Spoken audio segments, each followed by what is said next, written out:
Oil pulling அது எப்படி பண்ணுறது?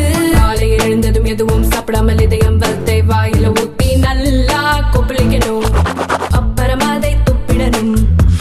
இதுதான் ஆயில் புல்லிங்.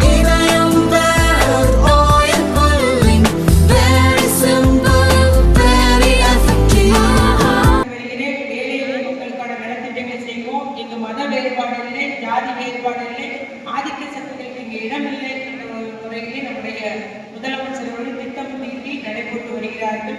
எவ்வளவுதான் நமக்கு நிதி நெருக்கடியான சூழ்நிலையில் கூட உங்களுக்கு எல்லாம் கண்கூட தெரிஞ்சது மகளிர் உரிமை தொகை, இது போல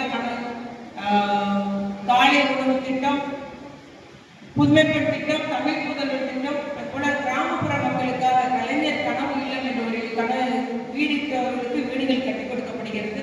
ஆகவே நம்முடைய ஒன்றிய செயலாளர்கள் நமக்கு தேவை உள்ளவருக்கு, ஏழை எளிய மக்களுக்கு நம்முடைய யாருக்கெல்லாம் தேவைப்படுமோ அந்த பட்டியலை தேவைப்படுவது நீங்க எடுத்து கொடுத்தாலும் சரி, இல்லை என்ன நேரம் கொடுத்தாலும் அந்த மக்களுக்கெல்லாம் கலைஞர் கனவுலேருந்தே நாம் பெற்றுத்தர இயலும். அதுபோல மாற்றுத்திறனாளி பட்டம் வாங்கினவர்கள், இல்லை ஆதரவு குடும்பத்தை சார்ந்த பட்டம் வாங்கி இன்னும் வீடு கட்டாமல் இருக்கிறவங்க எல்லாமே நம்ம லிஸ்ட்டில் சேர்த்து அவர்களுக்கு கலைஞர் கனவு இல்லம் மூலம் கிராம பகுதியில் நாம் வீடு கட்டித்தர முடியும். அதற்கு ஏற்பாடு செய்யுமாறு நான் கேட்டுக்கொள்கிறேன். அதுபோல எல்லாம் வீடுகள் எங்கேயோ போயிருக்கோம், ஆனால் நம்ம சாதனைகள் மறைக்கப்படும்.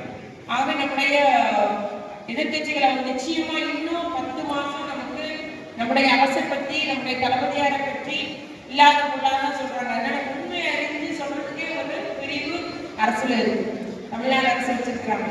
போடுற வாட்ஸ்அப் செய்தி உண்மையா பொய்யாங்கிறத சொல்லிட்டு நமக்கு போடுறாங்க. அதனால ஐடிவில இருந்தாலும் மகளிரில் இருந்தாலும் அந்த தகவல் எல்லாம் நாம் பொதுமக்களுக்கு எடுத்து கூறிட வேண்டும், அதை சர்க்குலேட் பண்ண வேண்டும். நம்முடைய சாதனைகள் இது பொய்யான செய்தினா பொய்யான செய்தினே சொல்லி போடுது எங்க வந்தாலும். நீங்களும் அப்படியா அப்படின்னு நினைக்காதீங்க.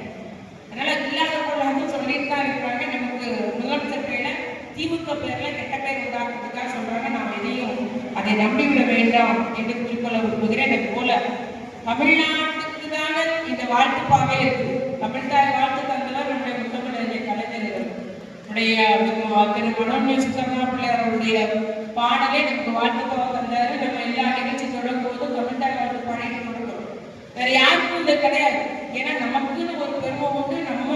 நம்ம மொழி தாய்மொழி காத்திட வேண்டும், தாய்மொழி பெருமை பேசிட வேண்டும். நம்முடைய கலாச்சாரம் நம்ம 5000 ஆண்டுகளுக்கு முன்பே இரும்பால் செய்த அந்த ஆயுதங்களை உபயோகப்படுத்திருக்காங்கன்றது இன்னைக்கு ஆய்வு சொல்லுது, சிவகலாவை. அவங்க இதெல்லாம் சயின்டிபிக்கா நிரூபிக்கப்பட்டது, அறிவியல் பூர்வமாக நிரூபிக்கப்பட்டது. அது போல கீழடி ஆய்வுகள் 3200க்கும் மேற்பட்ட ஆண்டுகளுக்கு முன்பே நம்ம கட்டடம் கட்டி கிணறு தோண்டி அந்த வாழ்க்கை முறை என்பது இருந்திருக்குது. ஆகவே பழமையான தொன்மையான ஒரு நாகரிகத்தை உடையது இந்த தமிழ் நாகரிகம், தமிழ் மக்கள் என்பதை இன்னைக்கு உலகிற்கே பறைசாட்டி இருக்கணும். ஆக அந்த அளவுக்கு நம்ம ஈடுபடுவதை கண்டு சிலரால் தாங்கிக் கொள்ள முடியல. அது என்ன இப்படி உலகமெங்கும் நம்ம படைக்கிறோம். தமிழர் உலகமெங்கும் இருக்கிறோம், பெரிய உயர்ந்த இடத்துல இருக்கிறோம், நல்ல பெரிய பெரிய வேலையில இருக்கிறாங்க. அவங்க கையிலே சம்பாத்தியம் பண்ணக்கூடிய அளவுக்கு ஒரு வழிகாட்டியாக எத்தனையோ நாடுகள் இருக்கிறாங்க. அதெல்லாம் அவங்களுக்கு புரிஞ்சுக்க முடியாம எதையோ பேசுறாங்க. ஆக என்னுடைய கலைஞர் சொன்னதை மட்டும் நான் இங்கே குறிப்பிட விரும்புகிறேன்.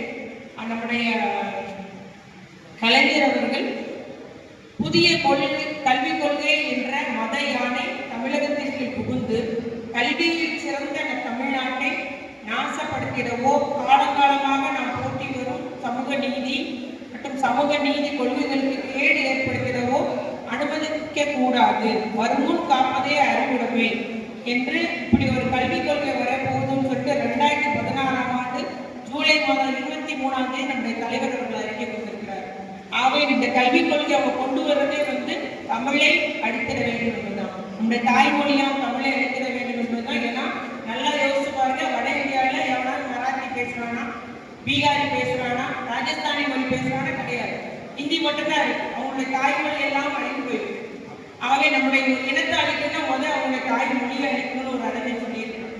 அதே போல நம்முடைய தமிழகம் இந்த அளவுக்கு ஒரு நெஞ்சு நிமித்திட்டு இருக்கிறாங்க, தலை நிமிர்ந்து நிற்கிறாங்க, பெருமையோடு இருக்கிறாங்க. அவங்களுக்குன்னு ஒரு சிறப்பு, தனி கலாச்சாரம், தனி பண்பாடு என்று வாழ்ந்து வருகிறார்கள்.